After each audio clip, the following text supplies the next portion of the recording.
Johnny Dollar. Johnny, listen. I've just looked up the plane schedule. Huh? Yes. Now listen. If you hop into your car and drive on out to Bradley Field, you can just make the point to New York.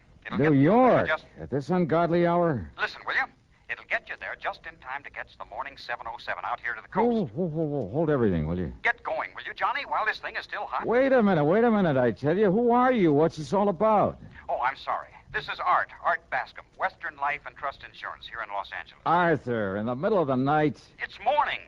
And, Johnny, you've got to make that jet flight out of New York. Leaves here at 8:45. Why do I? Because this may be a case of murder. Yeah, what may be a case of murder? Johnny. Make some sense, will you? Hurry up or you'll miss that plane. Art, hello. Okay, here we go again.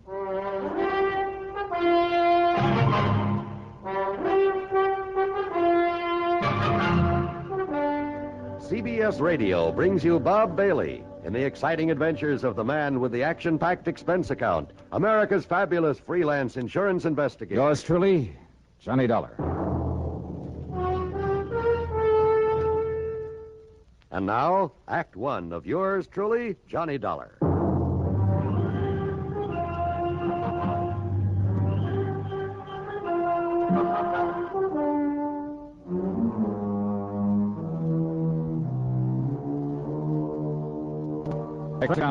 Dollar to the Western Life and Trust Insurance Company, Los Angeles office. Following is an account of expenses incurred during my investigation of the fatal switch matter. Expense account item 1, $8 for the flight to New York. Item 2, $176.25, the jet flight to Los Angeles. It was shortly after 11 a.m. Pacific time when Art Bascom met me at the L.A. International Airport. We took off in his car and headed south. Balboa, Johnny. It's about 50 miles down the coast. Very successful. Based on Freebairn's exclusive rights to the patent on a radio control device. Securing rights, that is. Uh-huh. Big government order, that sort of thing. Yeah, I see. All right, now tell me what's happened. Well, Freebairn's partner, so to speak, is the man who invented this device, who owns the patent. Young bachelor by the name of Edgar Porter. And? Johnny, it seems that Porter took the cruiser out for a trip yesterday morning. Yeah? Last evening, Mr. Freebairn thought he'd call him by radio. You know, just to find out where he was, make sure he was all right. Uh-huh. Couldn't raise him? No, he contacted him without any trouble. But then, in the middle of their conversation, suddenly... Well, Johnny, from what Porter said, his last words over the radio... Yeah? Well, it looks as though somebody killed him. Where's the cruiser now, Art? Somewhere out in the Pacific. The Coast Guard's trying to find it. Well, then he hadn't given Freebairn his position. No. I guess he didn't have time before whatever it was killed him. Uh-huh. Who else was on board the boat with this man, Porter? That's the first thing I asked Mr. Freebairn when he phoned me. Well? No one. Huh? Not even any other boats around. Porter and that cruiser were out there alone. Yet, judging by what he said, someone somehow managed to kill him. Who said? Porter himself. Well, how do you know what he said? Lester Freebairn told me. He and his wife were talking with Porter by radio when it happened. Oh, well, then you only have his word for what Porter may have said. Also, Johnny, Freebairn was making a tape recording of their conversation. Oh, I wonder why. I don't know. But he told me over the phone that he has that recording. And you're sure that Porter was alone out there? That's what he told Freebairn. But if he was murdered... I know. It doesn't make sense. Brother, it sure doesn't. Let's get on down there to Balboa. The Freebairn home on Newport Bay was small compared to some of those around it, but nice nevertheless. A speedboat was tied up at the dock, but there was no sign of the cruiser. Lester Freebairn was a man of 57 or 8, I'd say, but right now he looked a lot older than it. His wife, considerably younger, was quite a dish. A tall, statuesque redhead. She wore an expensive silk housecoat with an ermine collar. A real careful makeup job, too. Her eyes especially were, let's say she knew how to use them. And Art Bascom had said that Edgar Porter was a young bachelor. Sit down, gentlemen. Sit down. Yeah, sure. And, Marilyn, will you bring me another cup of coffee? Why, of course. Perhaps Mr. Dollar and Mr. Bascom would like a drink. No, thanks. You can pass me. No, thanks, Mr. Freebairn. Excuse me, gentlemen. I just talked to the Coast Guard again. We've got planes and boats, even a helicopter out there looking for the Les one, the cruiser. No sign of her. Mr. Freebairn, Art tells me you're certain that your partner, Edgar Porter, was alone out there on that yacht. Because he told me that he was. Now, let me play the tape recording of our brief radio conversation with him. By all means. Just give this thing a few seconds to warm up. How'd you happen to record your conversation with him? I just made some modifications in this machine, and I thought I'd check it out. I'm so glad now I did. Oh. Well, that's a make I don't think I've ever seen before. Oh, I made it myself, Dollar. Like this receiver here, the transmitter. Make all these things myself. That's the reason I'm in the business I am. And it's a lot better than that old chemical plant he started out with. Here you are, darling. Thank you, my dear. Now, let's start the tape. You'll hear both our voices on it, Mr. Dollar. Listen. Lester, you would spoil my little trip by calling me up this way. Just wanted to see how you're doing, boy. Is everything okay? Okay, it's great. I'm having myself a ball out here. Hello, Edgar. Hi, Marilyn. What's your position, Ed? Oh, 50, 60 miles out. And believe me, it's great to be away from people and things, Regine. You're all alone? Nobody within miles. Oh, you're sure of that? Why, of course I am. Not even a girlfriend along? Nah, you know better than that, Marilyn. Nope, there isn't even another boat in sight. Hey, it's kind of chilly out here. Edgar, put on the cabin heater, the gas heater. I put it on just a minute ago. Good. Only, Ed, be sure the ceiling vent is wide open. Oh, yes, Edgar. Be careful. Now, don't worry. I know this old tub just as... What? No. You wouldn't do it. Good heavens, man, you can't do this to... No. Edgar, hello. Johnny, that was a pistol shot. Yeah, that's all there was to the recording? That's all, Dollar. We kept trying to call him back, but got no answer. But he said he was certain he was all alone. Yes. Well, Dollar? Impossible, huh? Impossible. Except for one thing. Yes? The fact it happened.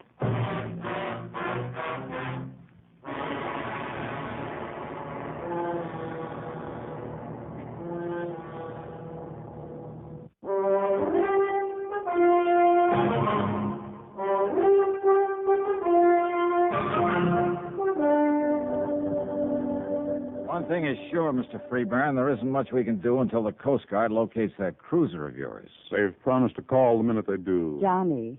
Yes, Mrs. Freebairn. Oh, it's Marilyn. If you don't mind. Oh, sure. No, I don't mind. Well? Edgar said he'd already put on the gas heater there in the cabin. Why, yes. And the cabin on the Leslin is rather small. Carbon monoxide would build up in a matter of minutes. Yeah, but he said he just turned it on. Nevertheless... He also said he knew that boat as well as you do, which means he knew to be careful of that heater. Well, we all get careless now and then. Also, his last words, good heavens, man, you can't do this. Now, who's the man he was talking to?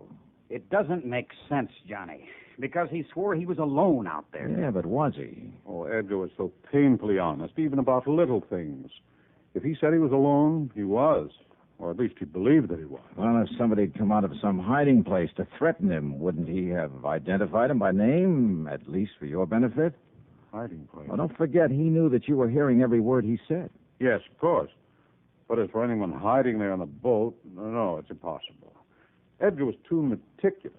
He would have checked over every inch of that cruiser before setting out. Now, you're sure of that, huh? Oh, when we'd all planned to go out together, it used to drive us to near distraction, having to wait for Edgar to inspect every line, every locker, even the engine box, every nook and cranny. Could somebody have got aboard after he left the harbor? Without his knowing it? No, never. What about that shot, just as he was cut off? Yeah, I wonder. You know about radio equipment, Mr. Freebairn? And I know what you're thinking, Dollar. Yes, it's quite possible that was simply some connection breaking when he fell against the transmitter.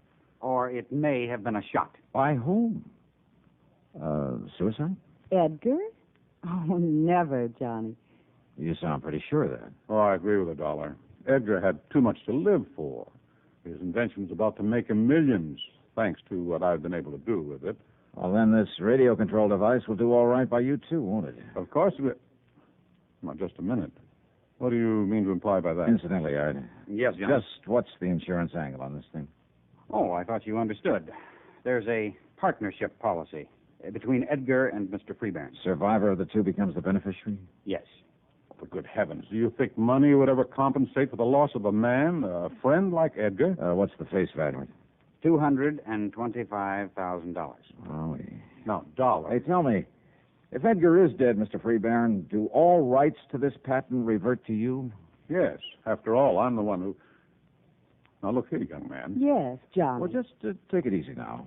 Oh, and there's one thing I forgot to ask you. Well, How did you get to know Ed Porter? there's no secret about it. Marilyn met him at some yacht club affair, persuaded him to bring the radio control to me. Oh, and there's another thing I forgot to ask. Yes, what's that? Who is your contact over at the Coast Guard?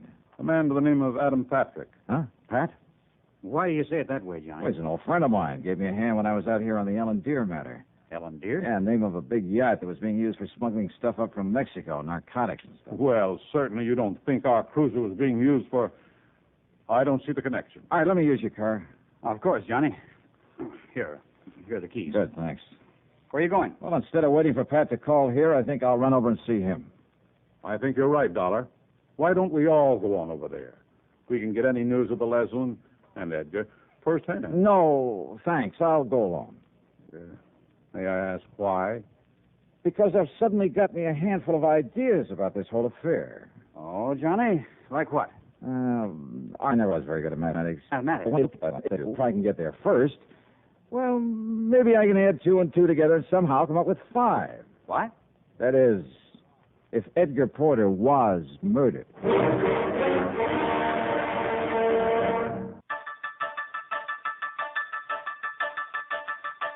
All you need to know, KNX678 News Radio.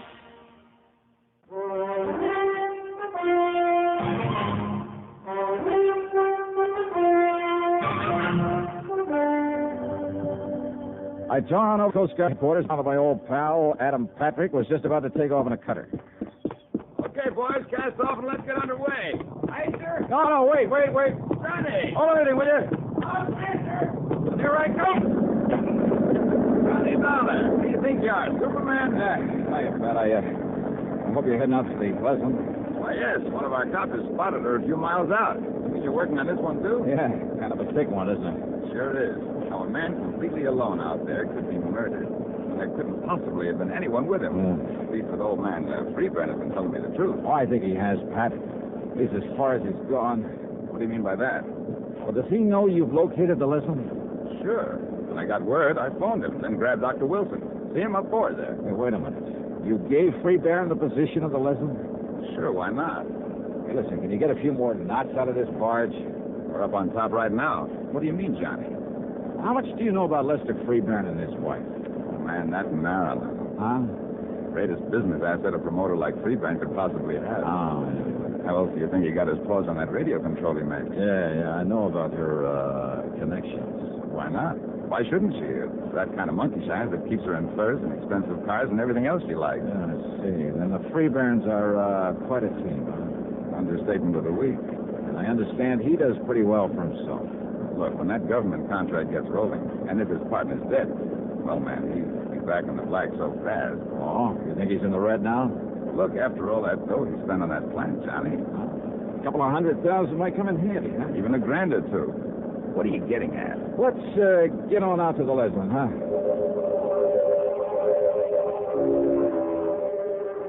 It took us something under an hour to reach the Leslin, where she drifted around on the calm sea untended. If she'd had her engines running, she might have got halfway across the Pacific before we found her. While the crew of the cutter were preparing to tow her into harbor, Penelon, the doctor, and we climbed aboard. I took a good, careful look around, and believe me, I found plenty. Edgar Porter was dead, all right. His body slumped over the radio set. Carbon monoxide, the doctor said. At least that's what my preliminary examination shows, Mr. Dollar. But then, before we could get her underway, sure enough, Lester Freeburn rolled up in his speedboat. He came aboard, joined us in the cabin, took a look at the body of Edgar Porter, and then...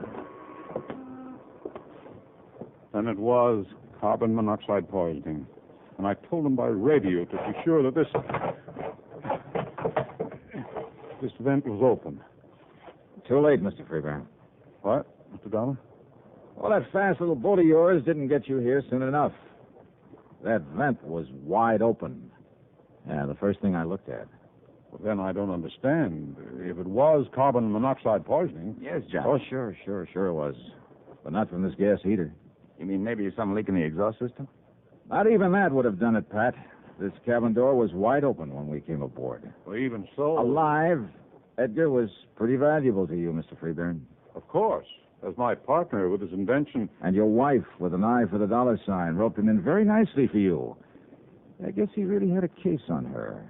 I utterly failed to see... But Edgar dead would be even better, you thought. Oh, now, look No here. more need to share the profits on his invention. Are you trying to say I thought of killing him? This radio transmitter and receiver, some of your work? Of course. But before getting into electronics, you were a chemist, weren't you? So you'd know even better than I do how carbon monoxide can be produced from a little crystal of some kind. I forgot the name of it. But when it gets thoroughly heated... Now, look here, Dollar. Edgar was alone on this boat. Now, you look. The cord on his microphone is very short. So? He had to lean over the transmitter when he talked to you by radio. So what? That's one of the reasons you knew he fell against Spinetta when he keeled over. You mentioned it when you played back that tape for us. Well, I simply assumed... You knew he did. Even as you knew his head would be right over this grill work on top of the transmitter when he used the mic. Look through the grill, Pat. Yeah, Johnny. All right, that little coil on the back of the panel where nobody'd notice it. Yeah? A heating element that was turned on when the mic was turned on, see? There, you see, it's starting to glow, like a small coil on one of those electric heaters. And believe me, it had nothing to do with transmitting a signal. Dollar. Instead, it was used to heat up a crystal of that chemical I mentioned to produce a deadly concentrated dose of carbon monoxide. Johnny. Sure. Take a good look at that coil, and I'm sure you'll find traces of the chemical on it. Get the picture, Pat? Yeah, Johnny, I sure do. All he had to do was stay right there in his home and put in a call to Porter on the radio. That's right. To answer him, Porter turned on this transmitter. Then he leaned over to use the mic. That meant he was right on top of the coil with the chemical on it. The coil that was heating up, producing the gas that killed him. Oh, that dirty, diabolical. Well, Mr. Freeburn.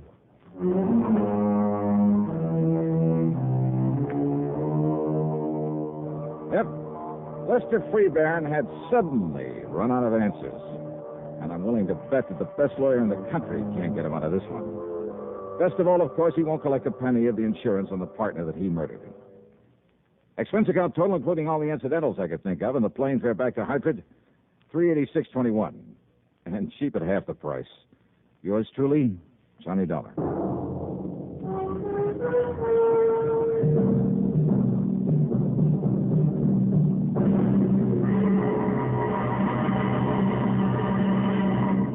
Now, here's our star to tell you about next week's program. Next week, well, one of the most clever, most ingenious crimes I've ever run into during my career as a special investigator. Motive and method are all too obvious. So are all the clues needed to solve the crime. Yet, a simple little device we're all familiar with is used to cover them up and apparently make them meaningless. Yeah, I'm talking about a device that we all use every day. There's probably one of them right there in that room with you, right beside you, waiting for you to pick it up and use it. Just be sure that you don't use it to cover up a murder. Instead, well, be sure to join us, won't you? Yours truly, Johnny Dollar.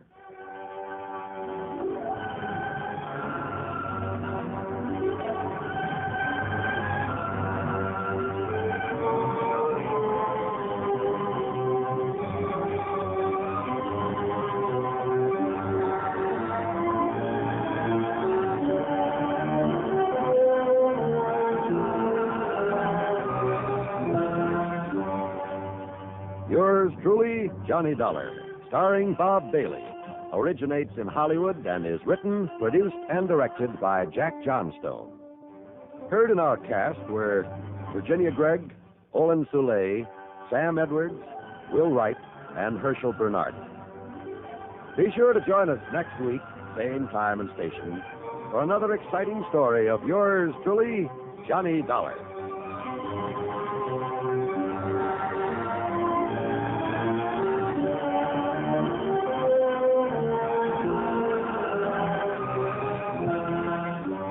This is John Wall speaking.